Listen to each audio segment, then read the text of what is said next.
दीपावली के दौरान 3 दिनों के लिए लगने वाले अस्थायी पटाखा बाजार की संख्या इंदौर जिला प्रशासन बढ़ाने जा रहा है। अब शहर के 4 अन्य स्थानों पर भी अस्थायी पटाखा मार्केट के लिए अनुमति प्रदान की जाएगी। कलेक्टर मनीषा सिंह ने अधिकारियों को सुरक्षित स्थान चिन्हित करने के निर्देश दे दिए हैं। पिछले वर्षों की तुलना में इस वर्ष करीब 200 अस्थायी पटाखा दुकानें अधिक लगेगी। देखिए रिपोर्ट। इंदौर में पिछले कई वर्षों से दीपावली के दौरान 5 प्रमुख स्थानों पर अस्थायी पटाखा मार्केट लगते आए हैं, लेकिन इस वर्ष प्रशासन ने 4 अन्य स्थानों पर अस्थायी पटाखा बाजार लगाने का निर्णय लिया।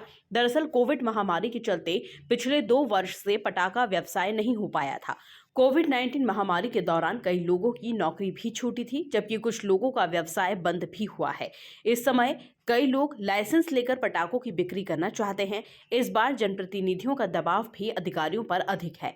चारों जिले के लगभग हर जनप्रतिनिधि ने अधिकारियों को अपने कार्यकर्ताओं को लाइसेंस देने के लिए दबाव बनाया है।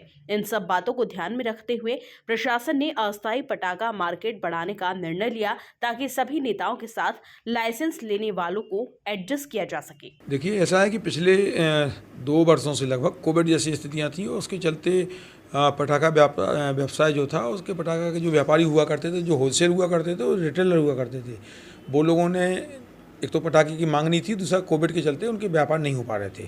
इस बार थोड़ा उत्साहपूर्ण वातावरण भी हो, लोगों में भी उत्साह है और पटाखे को लेकर के जो पुराने व्यापारी थे वो लोग भी इस बार आ रहे हैं। कुछ नए व्यापारी भी आ रहे हैं कि साहब हम पटाखे की दुकान लगाना चाहेंगे।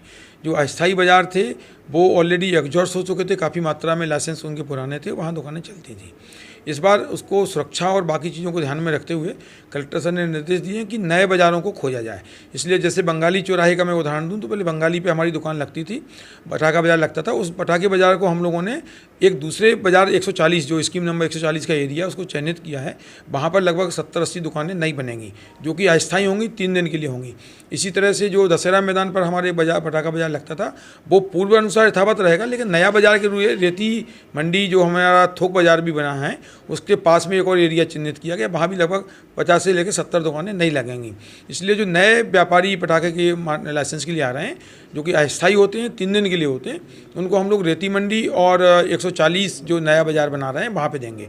इस तरह से निरंजनपुर तरफ भी एक बाज़ार ढूंढा गया है, वहाँ भी नई लोकेशन पर बाज़ार के लाइसेंस देंगे। अपर कलेक्टर पवन जैन के अनुसार लाइसेंस जारी करने के दौरान इस बात का ध्यान रखा जा रहा है कि एक परिवार में 1 से अधिक सदस्यों को लाइसेंस न दिया जाए। इसके साथ ही यदि कोई लाइसेंस लेने के बाद उसे किराए पर चलाता है तो उसके खिलाफ भी वैधानिक कार्रवाई की जाएगी। अब जैसे ही लोगों को पता लग रहा है कि लाइसेंस मिलना शुरू हुए हैं, एक इसमें ये भी है कि पुराने वो किराए के लाइसेंस पे दुकान करते थे। इस बार सबको सुनिश्चित किया जा रहा है कि कोई भी आदमी किराए के लाइसेंस पे व्यापार करता हुआ पाया जाएगा तो लाइसेंस भी निरस्त होगा, कार्रवाई भी होगी। और दूसरी तरफ ये भी प्रयास किया गया कि ऐसे व्यापारी जो किराए के लाइसेंस पे व्यापार करते थे उनको खुद के आवेदन करने पे खुद का लाइसेंस दिया जाए। जहाँ तक रहा सवाल पति और पत्नी के द्वारा आवेदन करने पर, तो ऐसे हम लोग चिन्हित कर रहे हैं, केवल परिवार में एक लाइसेंस ही दिया जाएगा। कलेक्टर के निर्देश के बाद एसडीएम अपने अपने क्षेत्र में सुरक्षित स्थान चिन्हित कर रहे हैं। Bureau report, MP news, Indore.